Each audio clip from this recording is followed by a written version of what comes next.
artificial.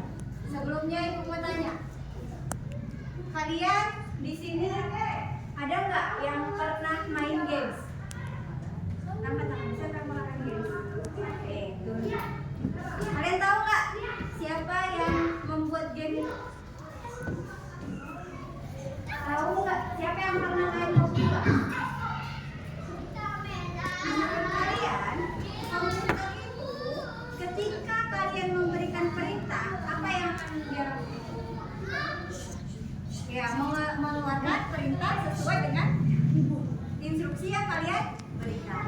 Nah, hari ini Ibu akan menjelaskan mengenai berpikir komputasional sebagai dasar coding dan kecerdasan artifisial. Nah, apa itu berpikir komputasional? Nah, berpikir komputasional adalah berpikir seperti komputer, tetapi tetap manusia. Nah, cara berpikirnya yaitu kenapa sih harus berpikir komputasional? Nah, itu cara berpikir yang teratur dan logis untuk membantu kita menyelesaikan masalah. Nah, berpikir komputasional ini digunakan dalam membuat komputer dan robot. Nah, di era zaman yang sekarang ini, zaman yang serba teknologi, jadi siswa sekolah dasar juga dituntut untuk bisa mengikuti perkembangan zaman. Nah, makanya kita belajar mengenai coding dan komputer. Nah, yang selanjutnya itu kenapa kita perlu berpikir komputasional? Yang pertama, membantu kita dalam menyelesaikan soal atau tugas. Yang kedua, melatih otak agar lebih pintar dan rapi untuk berpikir. Kalau kita sudah terbiasa untuk berpikir dengan secara teratur, otomatis otak kita juga akan mudah untuk memecahkan suatu permasalahan. Nah, yang ketiga, ini adalah dasar kita untuk belajar coding dan AI. Yang keempat, siap untuk menghadapi dunia dan teknologi. Nah, ada 4 langkah dalam berpikir komputasional. Yang pertama itu ada decomposition. Decomposition itu artinya memecahkan masalah.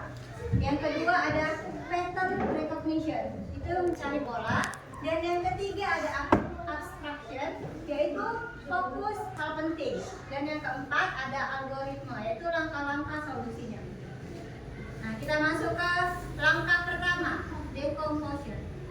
Nah, decomposition ini adalah memecahkan masalah besar menjadi bagian-bagian yang kecil supaya lebih mudah diselesaikan. Coba kalian lihat, ini kira-kira gambar buat apa? Nah, ini buat apa? Yang pertama apa yang harus kita lakukan? Ya, menyiapkan bumbu. Baru yang kedua? Ya, menuangkan minyak, memasukkan bumbu. Yang ketiga? Ya, yang keempat? Ya, yang kelima? Ya, yang keenam? Ya. Nah, sebenarnya ini adalah hal yang sudah sering kita lakukan selama di dalam kehidupan sehari-hari. Jadi kita untuk menghadapi suatu masalah yang besar, kita harus rincikan dulu ke bagian-bagian yang paling kecil agar mudah diselesaikan. Yang kedua, yaitu pattern recognition. Nah, pattern recognition ini itu merupakan kemampuan kita untuk mengenali pola atau suatu yang berulang. Dengan mengenali pola ini, kita juga akan memprediksi suatu hal yang akan terjadi selanjutnya. Misalnya adalah deret angka. Yang pertama 4, baru yang kedua 8, baru yang selanjutnya 12. Kira-kira nambah berapa dia? 4 tambah 8 berapa? Iya. Langkahnya langkah berapa dia? Selanjutnya habis 12 berapa? Selanjutnya? Iya.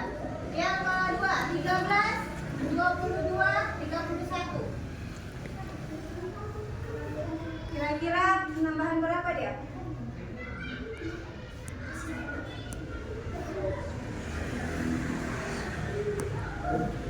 Berapa? Berapa? Ya. Jadi habis 31. Nah, ini yang kedua. Lihat. Nah, ini kita untuk belajar ini supaya kita fokus dan mudah untuk menyelesaikan suatu masalah agar otak kita terbiasa. Yang pertama, dia kalau segitiganya lihat warna biru dan yang di bawah warna kuning, sampingnya hijau, itu adalah angka 0. Jadi kira-kira yang ini angka berapa? 2. Satu. Ya, 1. Yang ini? 3. Ya, 1, 3, ini 4. Ya. Itu adalah pattern recognition. Salah satu dari contoh pattern recognition.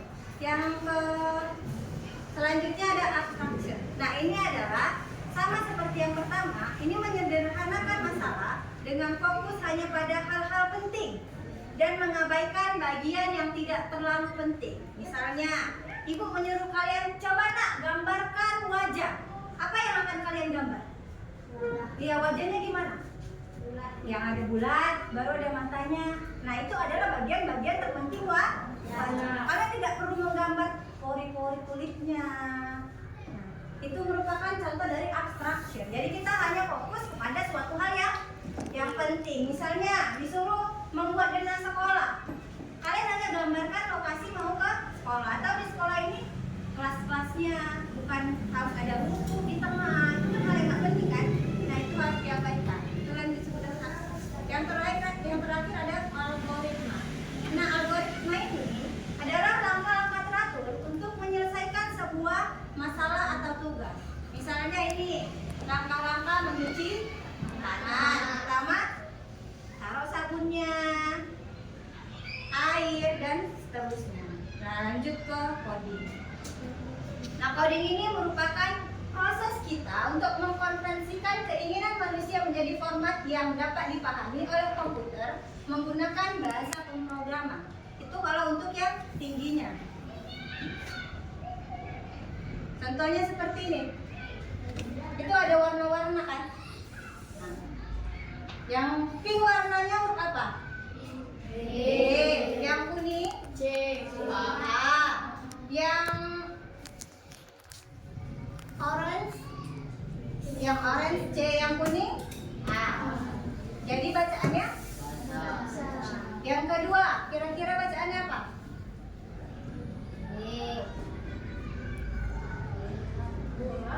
Apa? Iya, bola. Selanjutnya, apa itu kecerdasan artifisial? Ada yang tahu apa itu kecerdasan artifisial? Siapa? Hah? Iya, AI. Nah, sekarang udah canggih. Mungkin kalian mengerjakan tugas minta bantuan? Ya, minta bantuan orang lain atau minta bantuan Google. Siapa yang ngerjain tugas Google? Pakai ChatGPT.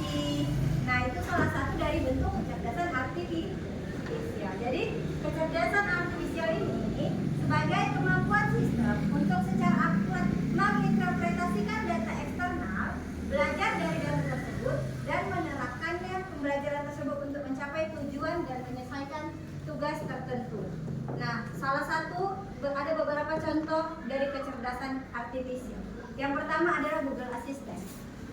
Google Assistant seperti kita mau mencari sesuatu, kita ngomong aja di handphone udah keluar. Terus YouTube recommendation. Nah, YouTube itu setiap kita di bawahnya kan ada kan video yang sering-sering kita tonton, kan itu bakalan muncul kan. Nah, itu merupakan dari kecerdasan artifisial. Atau sekarang pabrik-pabrik sudah ada yang pakai robot pembantu tanpa bantuan dari manusia. Makanya kita sebagai manusia juga harus lebih cerdas dari semuanya agar kita dapat menciptakan teknologi baru. Nah, ini dia. Nah, kenapa sih kalian harus belajar kecerdasan artifisial, coding dari sekarang? Yang pertama itu tadi, kalian di sini mungkin di masa yang akan datang, kalian dituntut untuk menjadi pembuat teknologi, tidak hanya sebagai pengguna teknologi. Yang kedua adalah siap menghadapi masa depan atau tantangan. Kita sekarang tidak bisa lagi hanya fokus diam, cuman pintar sebagai kamu pahami pelajaran itu udah gak bisa lagi sekarang. Kita harus lebih maju lagi berpikir. Yang ketiga adalah belajar sambil bermain. Nah, mempelajari coding ini kita bisa membuat pelajaran itu menjadi lebih asik. Seperti tadi kan, kalian bisa memecahkan suatu soal dengan cara kode rahasia tadi. Kalian bisa, oh ternyata ini bacaannya. Nah, jadi tuh berharap mulai sekarang kita bisa dapat menjadi pembuat teknologi, bukan hanya cuma pengguna teknologi. Siap menghadapi masa depan dan kita bisa belajar sambil bermain. Oke, di sini Ibu akan membagikan tugas kelompok kalian yang ada di meja di kelompok kalian. Udah?